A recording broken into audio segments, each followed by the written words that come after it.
How's it going, guys? Welcome back to TheBlueShifting and welcome back to Crystalline. Yeah, I sound a little weird, and screw it. I'm tired of it. So, I got a really nasty cold, like, 5 days ago. Kind of flatlined me for a bit. I was just in bed all day, hacking my lungs out, super sinuses. And when I got out of the worst of it and started getting better, like right now I've just got the sniffles and this voice issue where I've just got this, my voice is just going. And I took a break. Like, I literally stopped recording. As you know, this video came out a day late. I just stopped recording for a while. I tried to stop talking for a while. Nothing's changed. Hasn't gotten any better. So screw it. You know what? I'm just going to keep doing what I do. I'm going to try and step back normally, but I want to record videos. So I'm going to keep it up. Just have to deal with the fact that I sound a little different, but it's luckily not too bad. If anything, I'm just quieter than usual, and I might not be able to get the inflection. Luckily, I'm not doing any series where I'm trying to do any funny voices right now, but that might change tomorrow, so we'll see. But yeah, I'm also going to start doing some other stuff to try and help clear it up. But, you know, these are kind of issues I keep doing my research about. And it's one of those things where it's like, I got to just wait it out. If it doesn't get better in a few weeks, then I might go see a doctor about it. But even then, they'll probably just tell me the same thing. Unfortunately, being a dad and a YouTuber, I tend to use my voice a lot. I can't just sit and shut up for a few weeks. Much better off than someone who's doing something like teaching or something like that, you know, where they're constantly having to talk. So, but anyway, last time we were here, let's jump right into it. We kind of did some more exploring around Wolfsden and uncovered another kind of culty thing going on where Void was trying to get people to join up with him, teaching them how to use Void magic, apprehended and captured a bunch of Void spheres, which hopefully we'll dispose of properly. Also met like the Batman of this game, and that was interesting, to say the least. And we're returning back to camp now. So gotta tell everyone what happened on our way out of the city. Leanna's probably going to be back in her normal outfit, which will probably be best for her. Oh yeah, I probably should do the customary check the sound levels because they're always so freaking weird. Okay. But yeah, that's pretty much everything that's really important. I'm sure you watched the other part, so let's jump right back into it. Might be a shorter video, and I'm going to cough in it every once in a while. I'll try and edit it out when I can, but sorry. And speaking of which, I got one coming up now. Alright, once we're on the road, Leanna and I filled the rest of the team in on what happened. After traveling as swiftly as we can for the rest of the evening, we decided to make camp. We choose a secluded area off the main road, set to work. Leanna and I split up to search for firewood, while Zack and Car prepare our rations. Amy unrolls her sleeping pack and lights the campfire. The Pongo cuddles next to her and watches the dancing flames. I kind of miss when we were Pongo's favorite for a while. What happened to that? Excuse me. What happened to that? Once the food's ready, all of us gather around and begin to eat in silence. Car playfully breaks the silence. Playfully, okay. Foiling another Void operation. Seems like just another day in the life now. Yeah, a little odd how often we're running into them. That's a bit of a bad sign. Actually, now that you mention it, we have seen a lot of Void presence lately. Aren't they supposed to have been, like, disbanded or outlawed? Why are they everywhere? Unless every single person who believes in Void's ideals and goals are gone, it's impossible to fully get rid of Void. They've always been around, even after the Tree of ESARIA. They're just more secretive about it now. Well, I mean, to be fair, remember, it once wasn't evil. I mean, the problem is now it's become a stigma. Now anyone who is getting involved is going to think it's evil. What about practitioners that are still good? I'm sure they're out there. It's just, you won't find them unless you know where to look. Amelia thinks. If what you say about Void and its operations are true, then the most logical course of action would be to alert the Mage Guild or Academy of their whereabouts. That would be interesting. I mean, problem with that is that it's likely they probably already know, right? Are they super blinded to this situation? Or is it an undercurrent of the Mages Guild? That's also a possibility. So I decided to get a lozenge, like, to try and help soothe the throat a little bit. So hopefully, yeah, you can see my cheek. You probably won't be able to tell. But I'm hoping it'll help me. Like, I already feel like it's helping me a little bit, so that's probably for the best. They're probably already aware of Void activities and have missions to monitor or take care of things. So once again, that makes me kind of think that maybe with them being so kind of blatantly out there, it would be shocking if the Mages Guild didn't already know about it. It's true that the Mage Guild is involved with a lot of suspicious reports of magical activities. I'm sure many of them have some connection to Void, which the Guild would keep secret so as not to entice widespread panic. I'm surprised she hasn't changed yet. That makes sense. A resourceful organization like that would have some serious flaws in its intelligence if it were completely blindsided by all of this. Maybe nods. What has been said seems sensible. Zack points to the bag of spheres. What are we gonna do with those? Someone will probably come looking for them. Can we, destroy them without releasing bad things? Leanna moves towards the bag. We'll turn them into the Mage Guild of the next city, and let them know what happened. She tries to secure the bag with a blue little head pops up. Poi! Uh-oh. The Pongo dives into the sea of spheres as we hear a content sigh of poi. Pongo, what are you doing in there? She reaches straight into the bag and pulls him out, much to the Pongo's dismay. Poi! Poi! Is it safe for him to eat void energy? I'm guessing it would be. He struggles against her grip, but she grabs him firmly. If a Pongo absorbs tainted spheres, won't a Pongo become tainted too? Amy shakes her head. No, the way a sphere becomes tainted is by becoming supersaturated with energy, thus becoming unstable. A Pongo's absorption of energy is to turn sad energy into fuel. He is unaffected by the type of energy absorbed. It makes sense. Kara looks intrigued. She scoots closer to the Pongo and tickles him. He giggles. Huh. I never knew that. If that's the case, why aren't Pongos used against Void? Send them into Void establishments to absorb the tainted spheres. Absorbing spheres doesn't happen overnight. And when a Pongo is full, he'll stop absorbing energy. Just like how we can't eat anymore after we finished a meal. You can. You just shouldn't, and you will regret it if you do. Perhaps in a span of a couple months, a Pongo could remove all energy within a tainted sphere. Oh, wow. Dang, these things are charged. Exactly. The process is just too slow to be effective during a battle. The Pongo manages to wiggle out of Leanna's grasp and plop down beside me. He stares longingly at the bag, but makes no move to return. We finish up eating and begin cleaning up. Afterwards, I stifle a yawn. The stars shine pinpoints of light amongst the black sky, and their comforting glow makes me even sleepier. We've had a long day. As the rest of the group gets ready for bed, I crawl into my bedroll and close my eyes. The night is still, and I gradually hear the soft breathing of my friends as they each drift to sleep. A gentle snuffling noise has me blink open my eyes. I see the Pongo slip out of Leanna's bedroll and tiptoe over towards the bag of spheres, glancing back at every so often at her sleeping form to make sure she doesn't hear. When he gets close, he shuffles the last few inches into the bag and scrambles inside. The last thing I hear is a purring of poise as they drift to sleep. Oh no, the bag better not get stolen.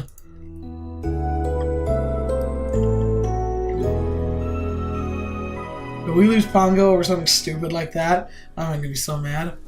I wake up. That was a crazy day yesterday, but we somehow managed to pull through, stand up and stretch while looking around. Everyone seems to be sleeping. Everyone but Leanna, of course. She's always up bright and early to practice. Freaking morning people. I think she's rubbing off on me because I wake up early these days too. To be fair, I haven't slept in for years now. I probably won't ever really again, just because that's what life is, but oh man. Back in the day, summer in high school, good grief, I'd be lucky if I got out of my house by 1 o'clock. I never could stay in bed later than 10 though, unless I stayed up super late. Poi? Hey Pongo. I look down at my Pongo. What the? He is a bigger blob than I remember, he grins contentedly. Were you absorbing energy all night? Poi. Oh. Yeah, you do you, I guess. I'm glad to see you're happy. I smile at my Pongo and point him on the head. He snuggles against my hand. Consider me fair. I don't think there's such thing as an obese Pongo. We saw the king of Pongos. He's just humongous. But that meant he had power and authority. So maybe that just means he's just upgraded. I smile at my Pongo, I pat him on the head, he snuggles against my hand. Whatever makes you happy, little guy. Poi? I stretch again. Ever since I got to the routine with Leanna, I look forward to our morning spars. Between the magic training and sword training, maybe I could actually become a mage knight. And that'd be sweet. It doesn't take me long to find Leanna back in her usual outfit. She sits cross-legged with her eyes closed as if meditation. Her crystal glows in her manipulator, but otherwise she doesn't move. As I move closer, she breaks from her trance and gives me a warm smile. Good morning. Hey, just practicing energy channeling? She nods. I was just waiting for a certain someone to wake up so we could spar. She'd always just chuck rocks at me from across the field with your magic. It's time to duel! Sorry for keeping you waiting, m'lady. I wear an apologetic smile. Apologies, I should not keep a lady waiting. Leanna giggles. Aren't you quite the gentleman? But don't think that means I'll go easy on you. I wouldn't have it any other way. I'm getting my blade. Totally me. I wouldn't have it any other way. We'll start with a standard spar. The goal is to knock your opponent to the ground. Ready? Oh boy. My grip tightens around the blade, and I nod. Let's go. Alright. We dash toward each other, and our swords meet in a metallic clang. Leanna spins around and swings her sword towards my side. I bring my sword down and hear another clash of metal hit metal. Then I push her blade back as I move to strike. Leanna usually parries as she knocks my sword away, creating an opening. I manage to dodge her strike just in time. She ducks low to avoid my retaliating blow and thrusts her sword again. We continue to dance back and forth as the duel progresses.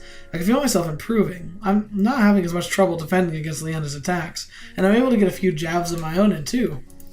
Beads of sweat cover Leanna's forehead in a light sheen. It doesn't look like she's using her wind magic to buff her. Leanna matches my intensity, something she does every match. Just as I feel confident I have the upper hand, she increases her skill level, and I have to scramble to keep up again. Regardless of my improvement, I still haven't been able to better her in a single match, and the statistics do hurt my pride a little.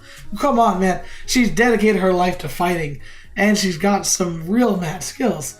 I mean, it's one of those things where, like there really is no such thing as, a perfect system of guys or girls being better at combat. If it's raw physical prowess, of course, there is a biological tendency for guys to do better, but the thing is you can easily compensate for that by being crafty and faster.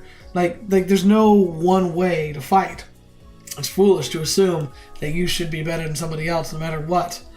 So, come on, man, you're barely starting. Take a little pride in the fact that you can even hold your own when you've only been training for a couple weeks. Maybe if I can distract her and catch her by surprise, I'll have a better chance of winning a match. Oh, this will be fun. I've been playing by Leanna's rules this whole time. Maybe it's time to take a play from Zack's book. Do whatever you need to win.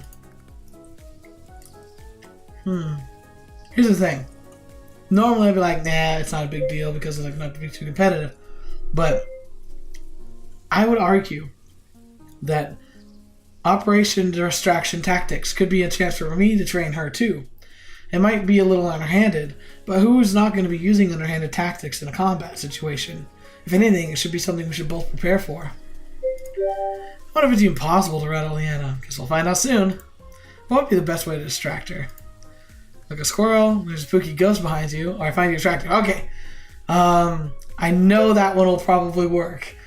I also know that one will probably work. The squirrel won't work. Ooh, but the thing is, once it gets one of the things where, I find you attractive, it's way too blatant to just throw out in a casual situation like this. Now, the spooky ghost behind you is what we're going to go for. I point to her and I look as scared as possible. Leanna! There's a floating spectral head right behind you! What? At first, she doesn't seem to believe me, but upon seeing my face, Leanna tenses up and gasps as she turns around in panic. Where? Guess I'm a pretty good actor. Now's my chance. Before Leanna has a chance to react, I strike her with the flat of my blade. She scrambles back to the attack, leaves herself wide open in doing so. Taking advantage of the opening, I connect a shoulder tackle. Leanna falls ungracefully to the ground. It takes a moment for this image to set in. Oh no. I did it! Leanna glares at me and frowns. Hey, that's not fair! Hey, well, in real combat, I mean... A student becomes the master. Not that best of you. I guess I need to find a new mentor. His eyebrows twitch. What you need to go find is the meaning of honor. Don't be so salty. His manipulator flickers the life. Oh, fetch. Two can play at that game. Yes, this is... Oh, we're screwed. I did not account for this. I'm an idiot. She glares daggers at me. Uh-oh. Wait, hold on. I was just kidding earlier. Before I finish the sentence, Leanna thrusts her gauntlet forward and a powerful gust of wind pulls me into the air. Ah! I wave my arms helplessly to try to return my feet to the ground. Then my momentum ceases as I hover for a split second before I come crashing to the ground. And gasp for breath, I stare at the sky. As my vision clears, I see Leanna looking down at me with a triumphant smirk on her lips and her hands on her hips. Alright, I might have deserved that. Might? Alright, let's go with definitely. And it laughs and extends her hand. I can't let her win on such a smug note. I grab her hand and yank her down with me. She yelps in surprise. She loses her footing and falls to the ground. This is going to be adorable. Before she can make a sense of what's happening, I roll over and pin her under me. What are you doing? That's twice you've let your guard down. She frowns. And that's twice you've used cheap tricks. I shrug. Well, how else do you expect me to beat an unbeatable mage knight? Huh? I've seen the way you fight in real battles. You mop the floor with me in an instant if we spar for real, and you use even half your capabilities. That's not true. In our last couple of spars, I've been pushing myself to match your intensity. You're just saying that. Leanna shakes her head. In the beginning that would have been true, but your growth as a swordsman has been tremendous.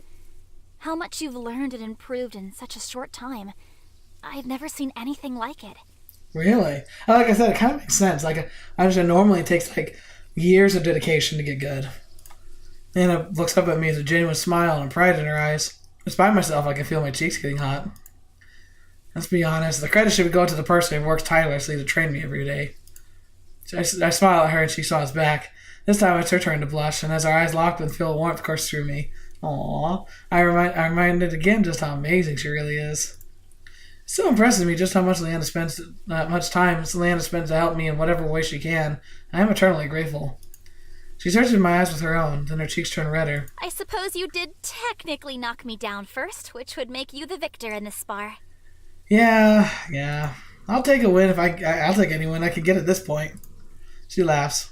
I'm actually aware of her body beneath me, but neither one of us seems eager to move apart. Oh, fetch, man. That's some serious stuff here. There's a moment of hesitancy in her voice as she speaks softly. Well, you finally got me. Oh, I'm not ready for this. Bing, dude, that's practically an invitation if she's not immediately wanting to get away from you in this situation. Not an invitation to do anything super creepy, but it's obvious there's some mutual feeling here. That's what I meant by invitation. No, don't take it the wrong way. What are you gonna do next? Oh, fetch. Again, her eyes search me like a gentle breeze using me in their direction. Sunlight glints off her armor. I feel the kiss of her skin as she shifts beneath me. What do you want me to do? It's seriously so true to real life, honestly. In the end of situations like this, they real happen. They really do. But then when you do, your mind goes, and here playing a visual novel, we can think all sensibly and stuff. But in the moment, you get your adrenaline kicking in and the dopamine starts kicking in, and next thing you know, you have this buzz in your head and you just can't think straight. You just kind of are just there. And that's why it's so dangerous. You need to, if you have any convictions about things like having propriety and having boundaries for yourself, you need to make those decisions early, because the situation like this, you might not have any control because your brain shuts off. But as long as you're comfortable and you can also respect the other person. Boom. Let's see what happens. Oh boy. She lowers her eyes and parts her lips as if to speak, but no words come out. My gaze falls on her full lips, and I can't stop myself from imagining how soft they would feel. Come on, dude. Go on. Pick it up on the... Slowly, I begin to bridge the gap between us. Oh, we hear noise behind us. Ah! Where did you two disappear to? I whip my head around to see his son, Zack. He looks at me pinning Leanna to the ground and shakes his head as quickly turns away. Forget I asked. No, it's not what it looks like! As fast as lightning, I jump off Leanna. My face feels like it's on fire. Leanna scrambles to her feet. Her face is just as red as mine. We were just sparring. Sparring, yeah. What an interesting way to spar. Leanna's blush deepens. You have it all wrong. Right. Anyway, when you finish up your, spar, Oh, feel no. free to rejoin us at the camp. Food's ready. Not that I have an appetite anymore. Zack, you're brutal. Oh, no. I think I'm getting red. Oh, man, this would be so bad. Zack heads back to camp without giving us a chance to retort. That was wonderful. And honestly, a little more organic than I would expect something from an anime style. Anime tends to just be kind of ridiculous. At least Zack coming to get us for food actually makes sense. Leanna points at me and refuses to make eye contact. You stay right there! Yes! I'm going back first. You can follow later. We are not going back together. I understand. Right, not together. Leanna collects her sword and miscellaneous items and power walks away from me and looks back to camp. What the heck just happened? After taking a moment to compose myself, I'm still pounding hard. I also gather my sword and items. Then I wait what I think is a suitable amount of time before following her back to camp. Oh my gosh, that was actually cool. Okay. Props to the writers here. I do think that the relationship between Leanna and the main character is very organic. Like, the pacing's been pretty good. I mean, it's not like it comes out of nowhere. Sometimes it feels like people fall in love with each other in anime or visual novels who, like, barely end up spending time with each other. And while it can be really cute, it can also be very, like, bizarre in a way.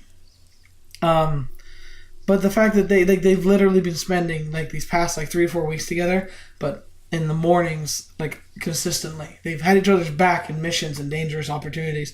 They fought together. They've, like, traveled together. They've trained together. Like, they spend so much time together. It wouldn't surprise me for feelings, if you have good chemistry with someone, to blossom so quickly in a situation where you're literally always around each other. Matter of fact, it's a great sign if you can be literally always around somebody and not get annoyed or run out of things to talk about, or better yet, being comfortable not talking. Like, being able to be together and enjoy each other's company without having to talk constantly is a major thing you need to look for in a relationship. And one of the reasons why it's important to date, because, like, when you first have the initial attraction, you can talk about anything all day, but you need to get to the point where you can see if, when you guys run out of things to talk about, if you guys are still just happy to be content with each other, or there's always that need to do more, to say more.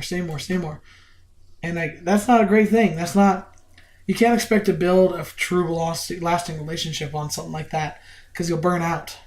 Anyway, everyone else is up by the time we return to camp. Yeah, I'm sure.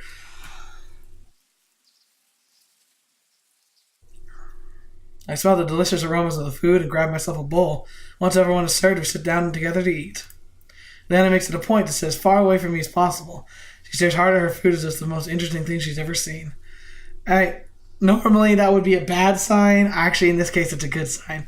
Because, A, she was 110% okay with what was happening. She was pretty much initiating it.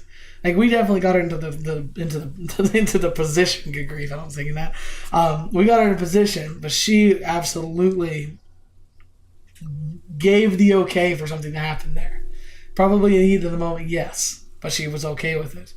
So now she's just in turmoil of thought, and I'm guessing she's more terrified of what everyone else thinks, not so much about what I think of her or what she thinks of me. I glance around the rest of the group to see if anyone takes notice. Zack remains emotionless. Amy occasionally glances at Leanna and then at her own bowl of food, as if wondering what it is Leanna's seeing. I hesitate, not sure if I'm ready for the inevitable teasing. Then brace myself and look at Kara. She doesn't seem to notice me and is cheerfully enjoying her meal. Thank you, Zack. At least Zack didn't tell anyone else. After a few moments of silence, Amelia seems to remember something and grabs a book from her pack. Here. She hands it to Kara. Kara blinks in surprise, and I notice the same book that Kara gave Amy back in the Earth Temple. You don't want this anymore? Amelia shakes her head. I have read through the literature and it does not contain any information which could be of use. Really? We found it in an old temple. Are you sure it's not something that the Mage Academy would want? Amy shakes her head again. The text is a subjective moral lesson in the way of a fictional story about an adolescent. This yields no academical benefit. What about, anthropological. Like an anthropologist, learning about culture. Kara thinks and shrugs. Okay, if you're sure you don't want it, then I can sell it. It's still an ancient relic after all. Do as you please with it. Alright, thanks, Amy. She nods and resumes eating. Once everyone's eaten their fill, we clean up the camp and continue our journey. We traveled together for quite some time. Finally, the sun begins dipping low and streaking the sky with zigzag pinks and yellows. Rocks crunch under our boots as we continue down the path. Ooh. The air is brisk and goosebumps shiver up my arms. A sharp breeze cuts through my clothes, and I wonder how much further we need to walk. We manage to drag our way through, the chill deepening with each vanishing beam of sunlight. Kara leads the way a few steps ahead of us. Zack's expression is hard to read, but I notice him pull his coat a little tighter around him. We might need to get better gear, especially for Kara. I mean, to be fair, she's definitely in warm weather clothes. Leanna rubs her hands together where we're puffing hot air into the cradle of her palms. The pongo nuzzles against my neck and disappears into my scarf. He's even colder than usual, making me shiver again. Guess I'm not really the only one noticing the chill. Aw, poor little guy. It's pretty cold out, isn't it? Yeah, it is. We should pick up the pace. When night falls, it's only going to get worse. Thank you, Captain Obvious. We agree. My teeth rattle from the cold and I tuck my freezing hands into my arms. Yeah, but guys, you gotta get something. Hey, some change of clothes. It's funny. So, like I said before, I took a break to try and give my voice a chance to rest and come back. It's got worse, if anything. The bit of breeze swirls through Leanna's hair and makes her shiver. She coils tighter into herself. Amelia's cloak balloons out behind her and she lifts her hood over her head. That's why she's not using fire magic to keep warm? I'd ask. Hey Amy, couldn't you use your fire magic to keep us warm? Such an expenditure of energy would be wasteful. Oh, come on, Amy. She shakes her head. I let out a deep, defeated sigh. Our human furnace would have been so nice. We continue on. The wind ruffles my hair and passes right through me, numbing me with cold. Even Zack folds into himself and stuffs his hands deep into his pockets. Amelia yanks her hood tighter around her ears and face and tries to keep her cloak from blowing out too much. Leanna keeps her head down, the frigid air turning her cheeks pink. Makara is walking ahead of us with a little skip in her step, her arms dangling at her sides as if she's just taking an afternoon stroll. What the fetch? I nudge Zack. Is Kara not cold? Zack untucks himself from his coat long enough to take a look, then his voice drops too. Doesn't seem like she is. Leanna hears us talking and blinks up in surprise at Kara. How is she not cold? Maybe she can use magic after all. It's because she's so hot. What kind of magic is this? There's only one explanation. She obviously knows magic. Zack and Leanna just stare at me. What? What is with that dead face stare, Leanna? Never mind. Oh, I'm sorry. Were you guys talking about me? Of course we were, you freaking freak. You have ears of like freaking ridiculous. My mouth drops. How does she always hear us? Hannah and Zack look alarmed too. Amelia just blinks at the commotion. Aren't you freezing? Kara looks at her blankly. I don't think so. Zack stares and intensifies. His face is frozen in a confusion grimace. Seriously? How's that even possible when you're barely wearing... Kara tilts her head and raises an eyebrow. She smiles, and the rest of Zack's sentence trails off. Leanna gapes at her. Seriously, what's your secret? Secret? There's gotta be a secret to it, right? Or some kind of heating device that's keeping you warm? Amy steps over and checks her manipulator. She does not seem to be using any magical assistance to keep warm. Kara laughs. Are you guys a little chilly or something? Leanna's trembling becomes a little more noticeable. She huddles between me and Amelia. Kara glances at each of our trembling forms, and for a moment she seems confused. Oh, wow. You guys do look cold. Because it is! She watches Leanna, Amy, and I get closer together for warmth, and her expression changes. Like a light bulb went off in her head. She turns to Zack and her mouth spreads into a slow smirk. The way she's looking at him reminds me of a fox eyeing a rabbit. Actually, you're right. I'm freezing. Ooh. She wraps her arms around herself and feigns a violent shudder before cozying up to Zack. I'm terribly cold. He shuffles away from her. What are you doing? Kara pouts. Trying to stay warm, of course. Aren't you cold too? Zack frowns. I'm not cold. Just as he says that, the wind picks up again. He shivers and crosses his arms. A sly grin spreads across Kara's face. Oh, of course you're not. She moves towards him, and Zack shuffles away again. Not happening. Kara frowns. But I'm not dressed appropriately for this weather. How is that my fault? Kara looks up at him with a big, simpering puppy eyes. Okay. She looks defeated and sniffles. I guess I'll try to manage somehow. Grief, man.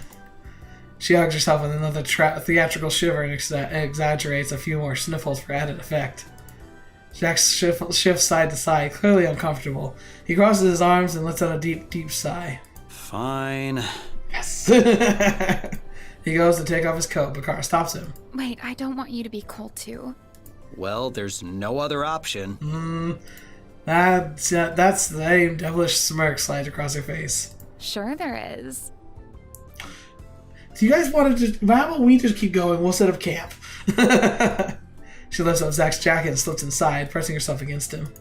Hey! What? We have to keep warm, right? This jacket is big enough for the both of us. Zack looks like he's about to argue, but says nothing. Kara smiles and snuggles into him. Zack's cheeks tinge pink. Oh! And he looks away from her. Kara notices his blush and smirks again. Don't think I'm enjoying this. I'm only doing this because it'll be troublesome if you get sick. What a tsundere. Of course you are. That's so sweet. Thank you. My eyes drift over to Leanna. She glances at me and blushes before quickly looking away. Maybe that means she wants to get close too?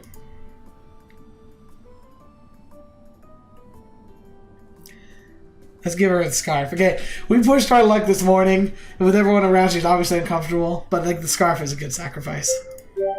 I wind my scarf, much to the dismay of Pongo, and hand it over to Leanna. She balks. What are you doing? I'm being chivalrous. Leanna arches an eyebrow. Chivalrous? Settle the scarf over her shoulders and shove the rest behind her neck. Leanna flushes as I reach around her to loop the other half to the front. A half smile rises on my lips. I can be a gallant and knightly sometimes. Her blush deepens. Well, you don't have to do that. I know, I want to. I cocoon the scarf around her throat again. Leanna's eyes dart to the ground. I tie it in a loose knot and hoist the fabric up to cover her pink ears. You know more than I do. Boy? And, Boy. well, come on, you're Pongo, go. The Pongo shoots me an indignant look, then hops off my shoulder and into Leanna's arms. He finds his way up to her neck and burrows back beneath the scarf, then lets out a contented sigh. Nah. Boy. Sorry, should have mentioned the scarf has a 2-for-1 deal. Leanna laughs. It seems that way. She pauses and smiles softly. Thank you. No problem. We are nearing Elendale. The journey should not be much longer. Oh, really? What a shame. Zack gives her a look. I mean, oh boy. Yeah, it's so cold. Good thing we're almost there. Nonsense. Utter nonsense. Zack and Kara quicken their pace and we follow them the rest of the journey. We travel for a few days. Seems to get colder and colder the more we travel, but we somehow manage. And one afternoon, we finally arrived in Elendale. Whoa! Look at this place. Although there's still a present chill in the air, the sun's bright rays warm us up as it glints off the impressive buildings. The people here are well dressed and pay no attention to us. They must be used to seeing those from out of town.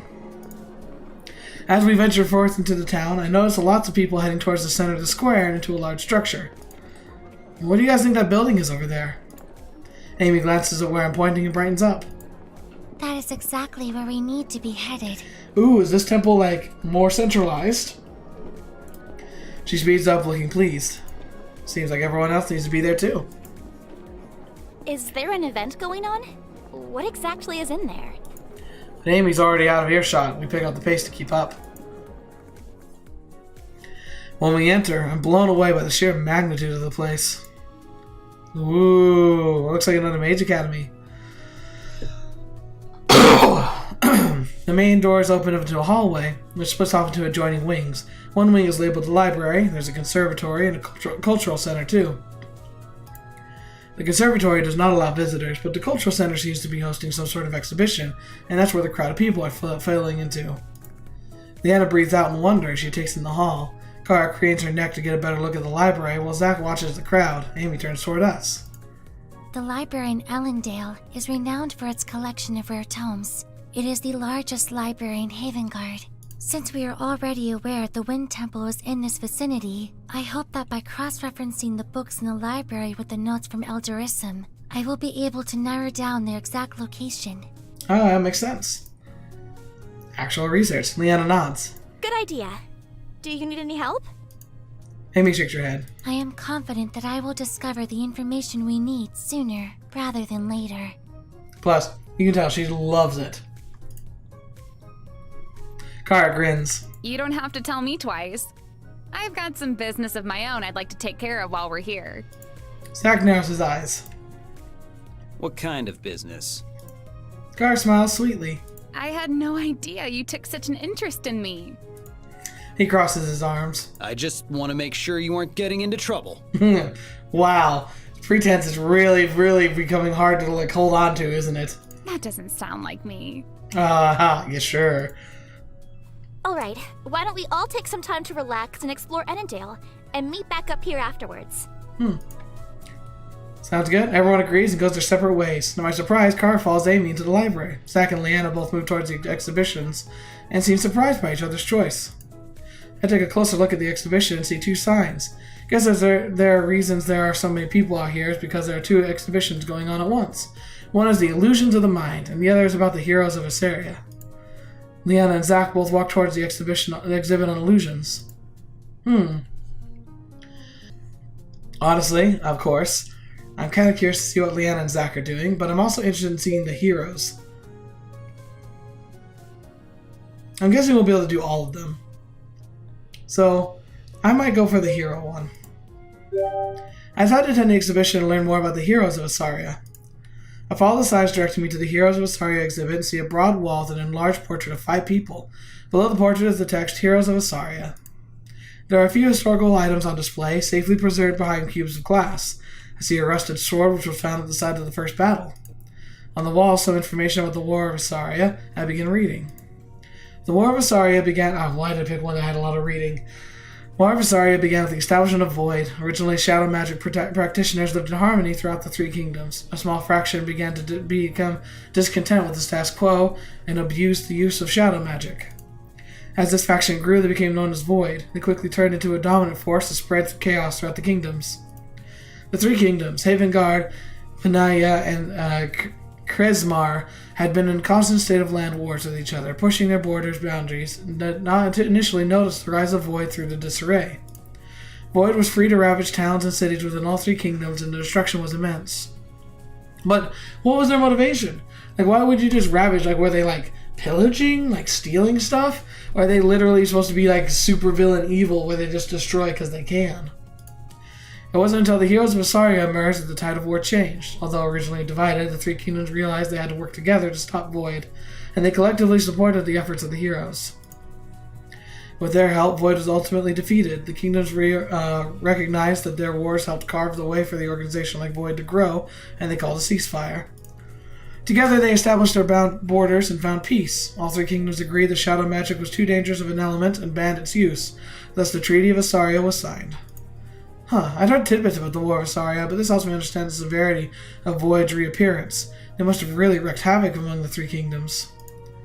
Interesting. There's an excerpt on the Heroes of ESARIA as well. Whoa! Dang, they look cool. I think the guy in the back with the ice swords with his different colored eyes, he looks the coolest. Hey. And that girl that was outside the city looks an awful lot like that archer that I see right there. I wonder, is she still alive? That'd be interesting. And hang on, there's also there's 5 here. Isn't that 1 for each element, right? We got Fire Mage girl on the left with her little cat thing. Ice Mage in the back. No, Fire Mage in the middle with his fists.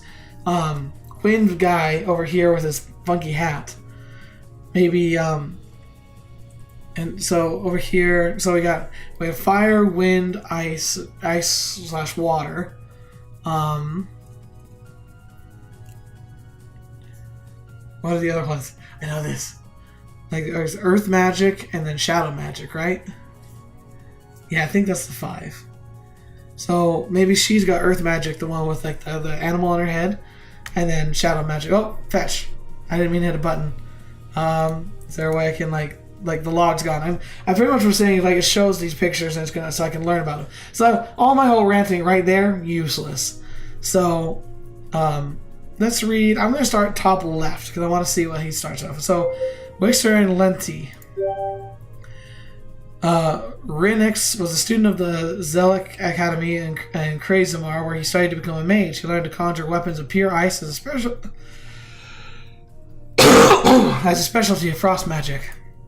When the War of ESARIA broke out, Wixer left the academy to join the fighting effort against the Void. Never one to think inside the box, he created and mastered a unique form of materializing weapons of all shapes and sizes.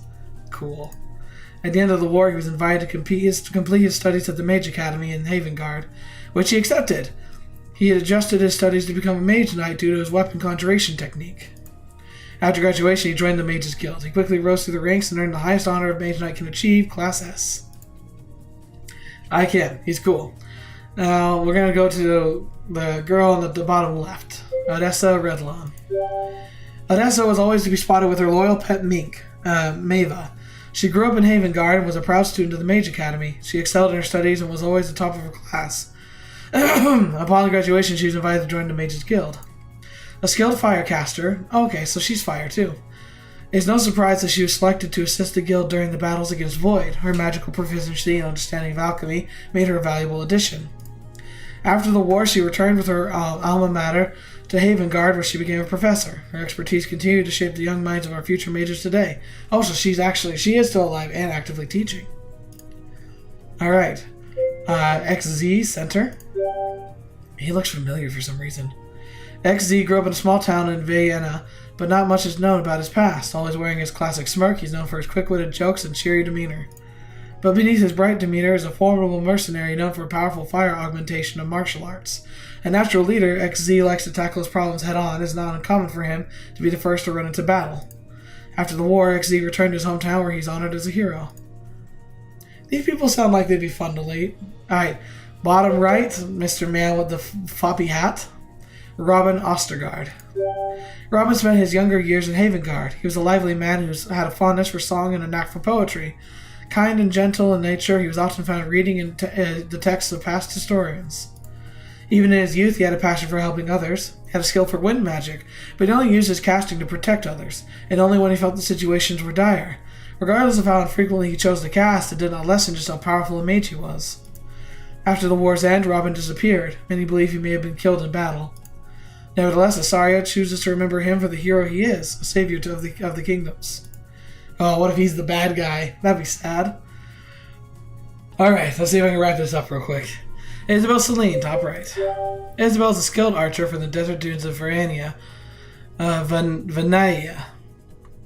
Living in the harsh climates of the desert forced her to grow up quickly. She had a natural proficiency with the bow, and it wasn't long before she became deadly accurate with her shots.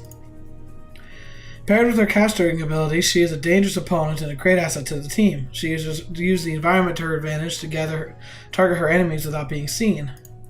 Isabel began tracking Void's operations at the start of the war and was one of the main reasons the heroes were able to quickly find Void encampments. After the war, Isabel disappeared. No one's been able to track her movements, but many say that where there may be shadow magic, Isabel will be there to deal justice. Yeah, I'm pretty sure we saw her. Wait a minute. Tracking Void carries a bow. I guess he's not dumb either. Could the woman Broodman was talking about in Wolfsden have been Isabel? My eyes widen.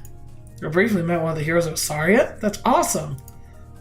That's pretty interesting. I can see why the heroes are so respected. I continue browsing the exhibit until I've seen all there is to see. Alright. I think we'll do the other two, and then I'll probably wrap up there before we move on. So let's see what Leanna and Zack are up to. Illusions of the Mind sounds like it could be interesting. Some of them are really clever. I enter the exhibit and catch up with Leanna and Zack. Hey guys! Zack nods. Hey! I didn't know you liked illusions of the mind. Oh, who wouldn't? I mean, seriously, they're cool. They can be fun. Leanna smiles and nods. The room is filled with different paintings and sculptures. People mill around each piece, squinting in concentration and quietly discussing. We decided to start one end of the room and work our way down. The first piece is one I'm very familiar with. It's a 2D painting of a colored spirals. Leanna gasps. It looks like it's moving. Zack nods in agreement.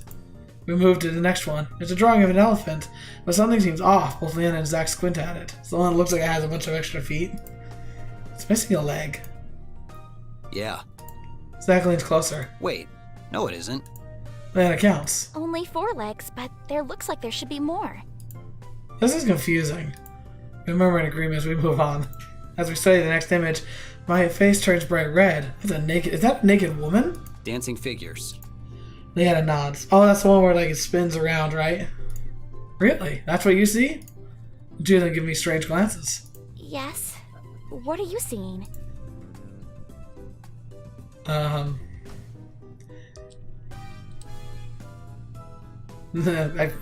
Let's be honest, man. A woman? They blink. Of the less than clothed variety. Leanna's cheeks turn pink as she studies the image. What? Really? How? Look, it's so obvious. She squints. I don't see. Leanna's eyes widen. Maybe we should move on. Her cheeks are flushed when she hurries to the next image. I bet she finally saw it. We pass a few more images that both Zack and Leanna are in agreement of what they see each one. They spotted the old man and the old man and woman image. They saw the swan in the rabbit or swan image.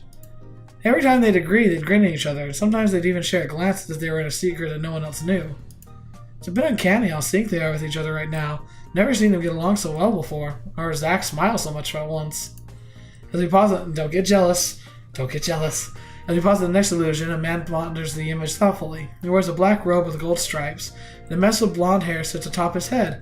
His blue eyes squint intentionally at the image as he ponders the illusion. All of these images hold so much meaning. They're the epitome of understanding that not everything is as it seems. If you change your perspective, you're told a completely different story. So, his name's Delzik. He couldn't possibly be DZ, the guy in the middle of the heroes, right? Like, couldn't possibly be him. DZ, Delzik? Nah, of course not. Why are we suddenly meeting all these heroes? I see these images and I wonder what it is the artist is trying to share. Which story is theirs?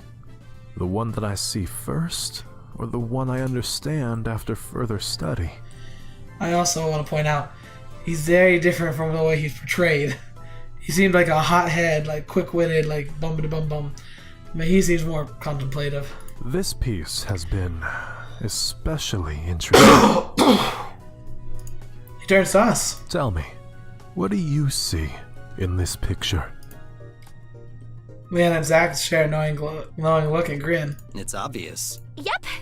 They answer simultaneously. Faces. Vases. Oh, the two of them freeze, their eyes widen in shock.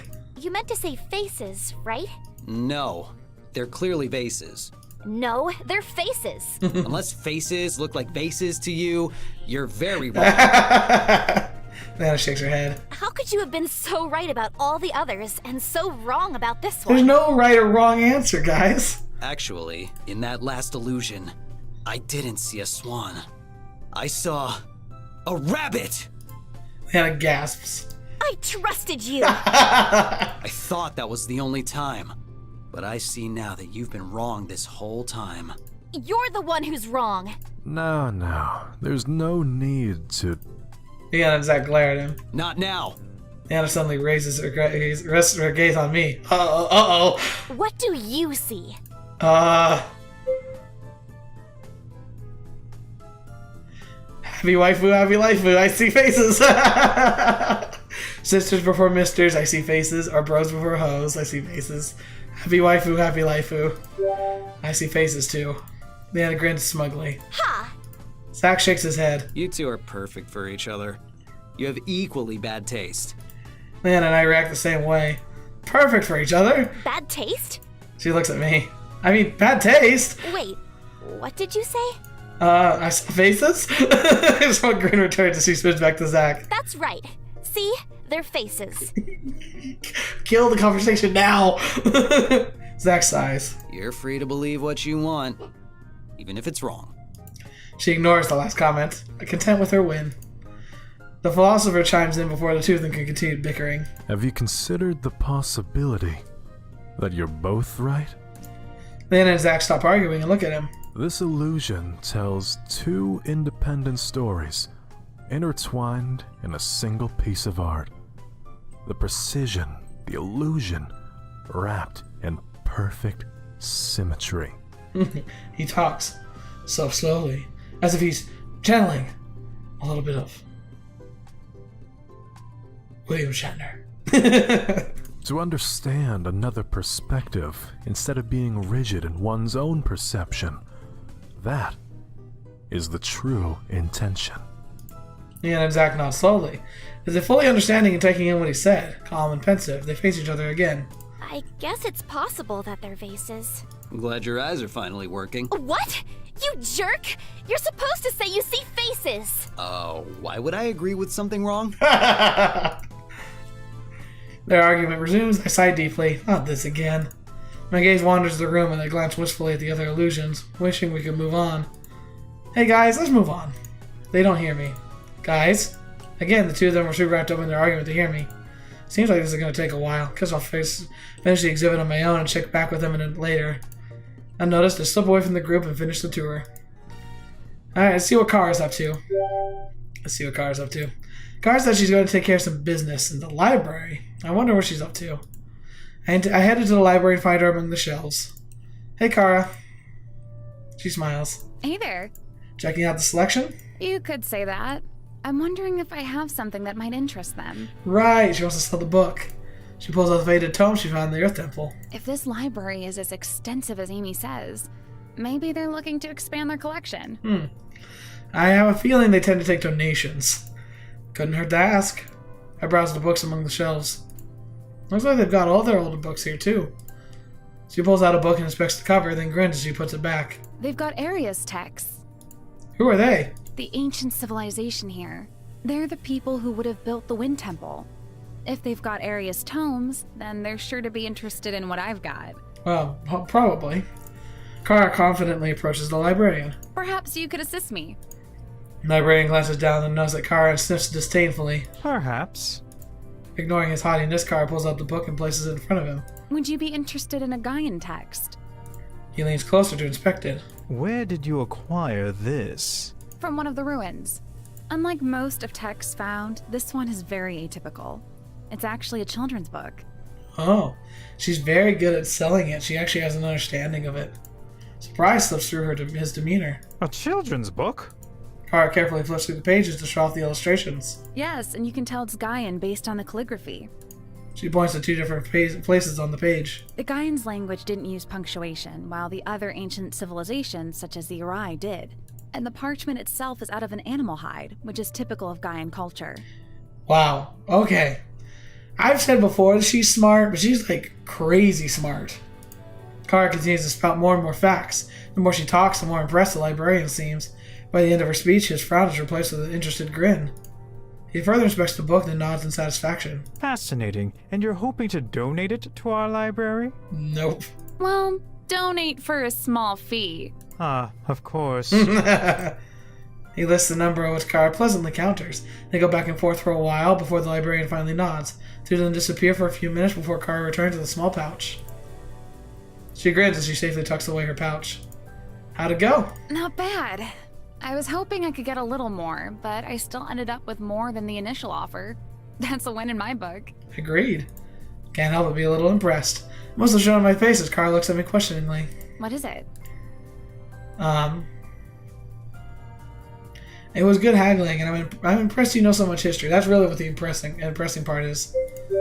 Nothing really. You just know your stuff. Heard you explain to the librarian how the book was Gaian. All in a day's work. It's important to do your research in my line of business. Don't want to be ripped off. Good point. Why don't we go check out the shops? Sure, it'd be nice to see more of the city. Kara and I leave the building and wander the cobbled streets until we came upon the marketplace. We browse a few storefronts. Kara mostly ignores the clothing shops. Seems more interested in stores selling trinkets or antiques. While Kara peeks through the window of a shop, I overhear a father and son talking in front of a sweet shop. The boy claps happily as his father hands him a candy. His dad grins equally as wide. I'm proud of you, son. Remember to keep up your studies. Maybe one day you can grow up to be a mage. Thanks, Dad. I recall my father's face and how he looked when I brought home my first A. He looked just as proud and happy as that man with his son. He took me out for ice cream as a reward to keep up my grades. What was he doing now? Does he even know that I'm missing? A hand waves in front of my face. Hello? Are you still there? Oh, Kara looks concerned. Huh? Sorry, what's going on? You okay there? I think I'll be honest. Sorry, I saw that father and son over there and just reminded me of home. My dad used to buy me ice cream as a reward for doing well in school when I was young. I don't know why I said age. Kara's expression softens. You never really talk about home. Sometimes it's hard to remember that everything is so up in the air for you. Yeah. One minute you were living life as usual, and then in an instant all of that was ripped away and your life turned completely upside down. You sound like you kind of know about that. Kara's voice increases as she talks. She seems to know exactly how I feel. I see. Sounds like she speaks from experience. It sounds like you've dealt with something similar. Kara looks surprised and laughs bitterly. Nothing quite as extreme as being transported to another world. Shrug, still. But something did happen. She gets quiet. Sorry, I didn't mean to pry. It's just unexpected since you're always so confident. I got the impression you like to travel alone. It's hard to imagine you to be unable to handle yourself. Kara smiles softly. I wasn't always like that. When I was young, I lived with my father in a big town. I went to school and gossiped with my friends and played with dolls just like every other little girl. I can't imagine you playing with dolls. I know I can. She laughs. I love them. It's a bit embarrassing how many I had. My friends always liked to come to my house because I had all the popular dolls back in the day. You realize I can't keep this information to myself. Little girls like dolls. I'm not ashamed. Good. You shouldn't be ashamed of who you are. She's starting to sound a little more like herself again. Anyway, sometimes things happen out of your control, and all you can do is roll with the punches. I'm sorry that you've been feeling alone, and that it's taken me so long to notice. It's okay. Well, I'm not lonely thanks to everyone. I don't feel so alone after talking to you. Kara grins mischievously. You should save lines like that for Leanna. Yes, I think that's not what I meant, or is that how Leanna feels? I'm not sure Leanna feels the same way. Bold-faced, not true. Yeah, Kara chuckles and sighs. If only you knew what she says about you behind closed doors. What does she say? Kara just smiles and sighs again. Tell me! She winks. You should ask her yourself. She glances down the road. Let's keep going. I nod. See, Kara definitely is kind of turning out to be like the best friend. We walk around for a while longer to explore the city. We eventually return to the library and exhibit hall and part ways. I'm ready to call it a day. Alright, the sun's beginning to dip in the sky. I better go check on Amy to see how she's made any progress. And I think that's where we're going to end for today. Oh, my poor throat. Thank you guys so much for being here. Sorry for all the coughing and hacking and the fact that my voice is very monotone. I can't really put a lot of inflection in it. I really hope I get better. I should be able to get better. Like, everything says I should. I just need to take it easy with my voice, which I know this isn't quite the case. But I need this for other reasons besides just, like, voice. But during the day, I'll try and keep myself quiet, not talk very loud. But so hopefully I'll be on the other end of this soon. Anyway, thank you guys so much for being here today. Thank you so much for sharing your time with me and enjoying this ride once again through Crystalline. And until the next video, you're watching me or whatever, see me in next. I'll see you there.